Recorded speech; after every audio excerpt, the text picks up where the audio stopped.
So we trademarked Culture Matters probably about 10 years ago, and that really embodies what we do here. From the actual cellular level of cultures that we use in our beer, in our kombuchas. Our kombucha has over 100 different strands of lactobacillus, which is a certain strain of culture. We have over 100 different strands in our beverage. So we want to embody that in the glass as well as in our space. We kind of go against the grain with all the different types of things that we host here. And again, Lenny Boy is an open platform for all people and for all different types of cultures and different things that they want to do. We're here to, provide a space and open culture for that.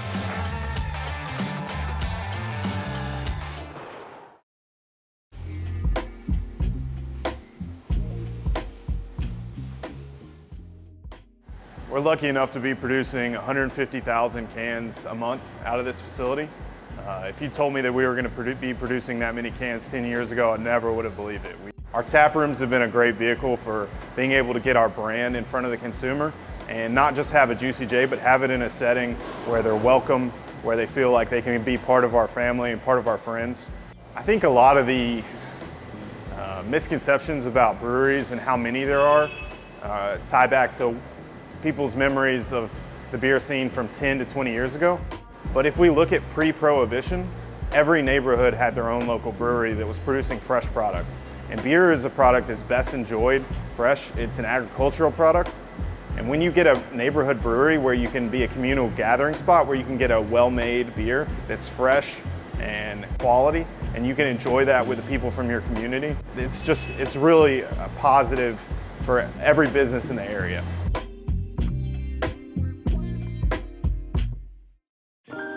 Okay, are you ready to get started? Yes. I'm really excited about tonight because we're working with a grain called Fonio that I've been really getting into on the brewing side. A little bit just about Fonio. It's a gluten-free grain, so it's been very prominent over here through that industry. Kind of a cereal grain that you can cook. It's a type of millet, and it kind of puffs up when you cook it. It kind of looks like couscous in a way. Someone asked me once, in beer, there can be a lot of fads and trends that come through and then go away. Brewers get excited and want to do different things, but overall, this is like a really big item in the health food market, and there's really a lot of great benefits for not only eating it, but using it in beer.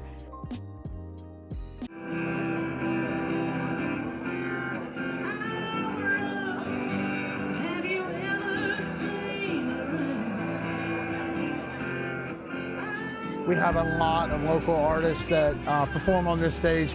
We encourage artists, they're doing a lot of original music. They may play some covers in their version of those covers. We really want somebody who leans into original live music, because right now today what you're having here is you're getting the taste of what the Charlotte area is, of what a food vendor that has some of the best food in the city has to offer. You're getting the taste of Charlotte in our craft beer here as well, with some of the libations, some of the best libations we have to offer. But you're also hearing the sounds of Charlotte, right? And so this is a full immersion of what local culture can be at a site like this with a small business, to how we can tie really all of that together. If you're gonna bring somebody from out of town in, today is the day, right? A day like this is how you show them exactly what Charlotte is. Towns and I both have individual stories as to why we got into kombucha. Towns's came from the love for fermentation. Mine came from the love for health and wellness. My sister was living in San Francisco.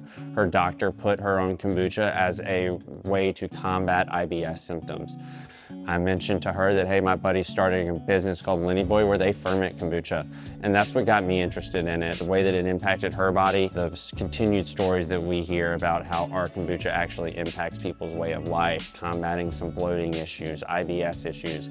And that's pretty deep and good and cool stories to hear when you kind of round out about a product you're making.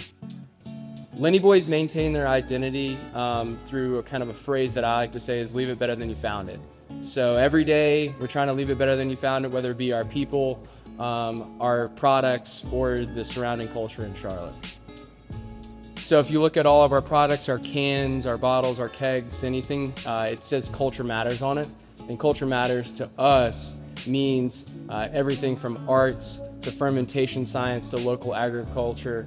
Culture is a play on words here, where we've got our liquid kombucha culture that is the steadfast stronghold of our company, into how do we bring people into our tap room and create a culture of community. So for us, Culture Matters is everything, starting from our product, our brand, our innovation, all the way to creating community events where culture does matter. Charlotte is very community focused. It's also very wellness focused.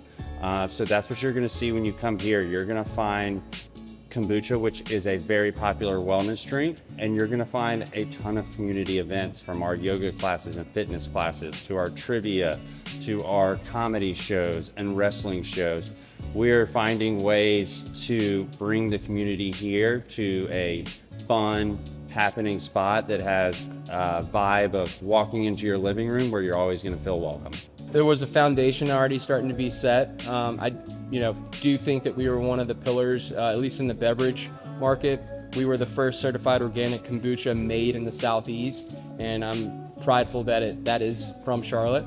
And I think we were maybe the 5th or 6th brewery in Charlotte at the time. And so it was kind of the wild, wild west back in the day.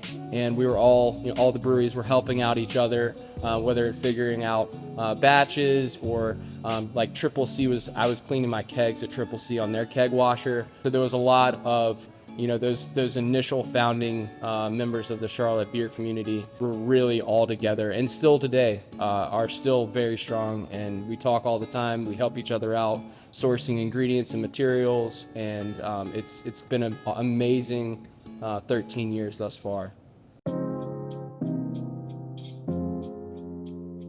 Friends and Beer is just a simple way to tell everybody what we're about and why we do it. We want to bring people together. I was trying to find the same beers I was drinking out in Colorado. I went to the bottle shop. There's a box up on the shelf, and I was like, "What's that?" I was like, "Oh, that's a homebrew kit. You can make your own beer with that." I was like, "Whoa!" I was like, "Give me 6 of those things." So I just fell down the rabbit hole. Started brewing in the late '90s and just obsessed over the hobby. And my friends and my family the whole way was supporting me, that grassroots support, that it's like, keep going and you're eventually going to get there. And that background that I want to embrace of traveling the country and traveling the world and feeling that warmth of human connection, that's why we do it. Our why is we want to bring people together, and beer, even though it's delicious, it's just how we do it, and it's what we do. It's not why we do it. We do it to bring people together and share a pint, commune with people.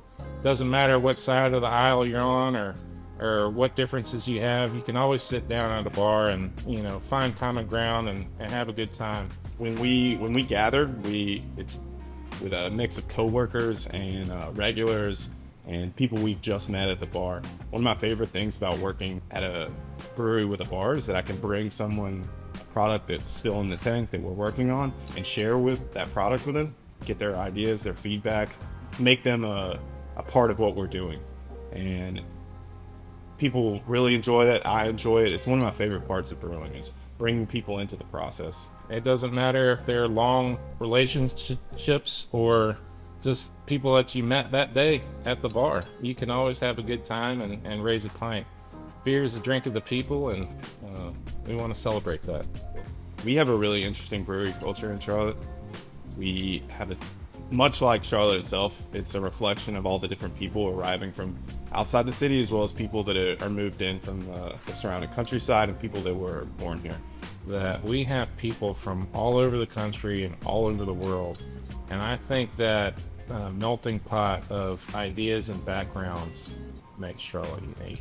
I think that it makes it to the glass to where, it's different because it's everything. And it's got the people that appreciate that. I love authenticity from long-standing areas, and that can be celebrated, but I think that Charlotte itself as a community is a melting pot of different backgrounds, and it's changing constantly. Charlotte's growing at 150 people a day. That Charlotte's brewing scene is unique because it's got that strength of the community.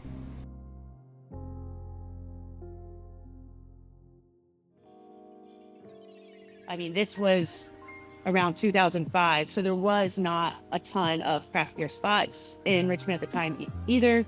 So to work at this bar, they had 70 drafts, they had about 300 bottles, and a very extensive list. And you really did need to get good at this list and that beer to kind of do a good job with your table service. Pilot Brewing became a very easy, quick decision for us because one, I knew that I wanted to be small. I didn't want to do the big production thing. I wanted to have a small community-focused brewery where I could have fun because I had done so much production and you're just brewing the same beer all the time. And don't get me wrong, this is all really fun, but when you can just be creative. Big breweries have pilot systems. These are like their small batch systems where they do experiments and one-offs and just whatever. And I knew I wanted that to be our niche. And also with my husband being a pilot, it was kind of a no-brainer. He was kind of like, I don't know if we should do that. And I was like, no, the branding will be good. It made sense to me. And I was like, this is what we need to do. We're Pilot Beer. You're a pilot. It's good branding. It's our story. Why not? And at that point, I was like, okay, we can go work. We're going to go to Charlotte. We're going to get settled while I work on a business plan. And then we're going to open up this brewery. Yes, there are not a lot of women brewers. And especially someone like myself, I am in a position to encourage other women, provide educational experiences, provide scholarships, opportunities, which I have for women-focused organizations. And that is really important to me. There are a lot more here in Charlotte than any of the other two cities that I've lived in. This beer community is very close, very tight. A lot of us have worked at other breweries. We've done a lot of really great projects with other breweries and just created brewers, actually, which is incredible kind of when I think about it. You forget to kind of enjoy these small moments that you made all this beer and people are enjoying that beer at your bar and ordering a second glass and they really do like it. And you're winning awards and it's like, okay, this is everything I've always dreamt of doing, but I can't stop. So I just got to keep going, just do what's next. There's just a lot of culture in the community of how we adapt to the community. And instead of making the community just drink what we want, which is never going to work for any business, we've got to adapt to them. And I think Charlotte is really great at doing that. You can see it in every single tap room you go to. There's an option for everybody. So you have to kind of almost view breweries these days. It's not just like a craft beer spot, but a spot for everyone, because it really is. They're no short of banks and breweries, right, in this city. You can take a pitching wedge and about hit one from the other and kind of go around the city that way. And a lot of people will say this is community. But I think we really double down on that and try to focus on a lot of arts. I think music is huge for us. In a city that a lot of music venues have left, in the past 15, 20 years since I was a young man in the city, going around to really cool music halls, I think that this city has changed, and we wanted to foster a stage for local musicians, really bringing in not only music, but local Charlotte music was the big deal for us. And I really think that you can come into town and get libations, food, and now also the sounds of what Charlotte, North Carolina is. Some people would say Charlotte's beer scene is saturated. I think that it is far from it. I think we have a lot of opportunity to continue to grow the beer scene here and to really establish breweries as part of Charlotte culture. So, I mean, my hope for the Charlotte brewery culture is really just to see continued growth. I think I hate nothing more than seeing when a new brewery is about to open up and big media channels in this city give it attention, and you see in the comments section, wow, another brewery. I can't believe another brewery is opening. And a lot of people would say to me, man, do you really want more competition in this city? Do you want more breweries? And I say bring 100. Absolutely, I want more breweries. I think that we can continue to grow. I think Charlotte has proven on a national scale and a global scale now with World Beer Cup. We're winning awards at a very high frequency in this state and in this city. And so I do believe that there's a lot more to build on. And I think that Charlotte can become a destination for breweries that, like Denver, Colorado, or Tampa, Florida, or Portland, Maine. Instead of people saying, hey man, let's go into the city for a Hornets game or a Panthers game or a FC game, they say, hey man, let's go into the city, brewery hop all weekend. I think that we can become part of what Charlotte's culture is known outwardly for. And I think if people will really look and start to invest in what their breweries are, more than just seeing another brewery open up, that we are community centers. We do employ a host of people. I think that there's so much that what breweries provide for this city that if people really start to dive into that and really let it be ingrained in part of our culture, I think it can flourish and help showcase who Charlotte is to a lot of people.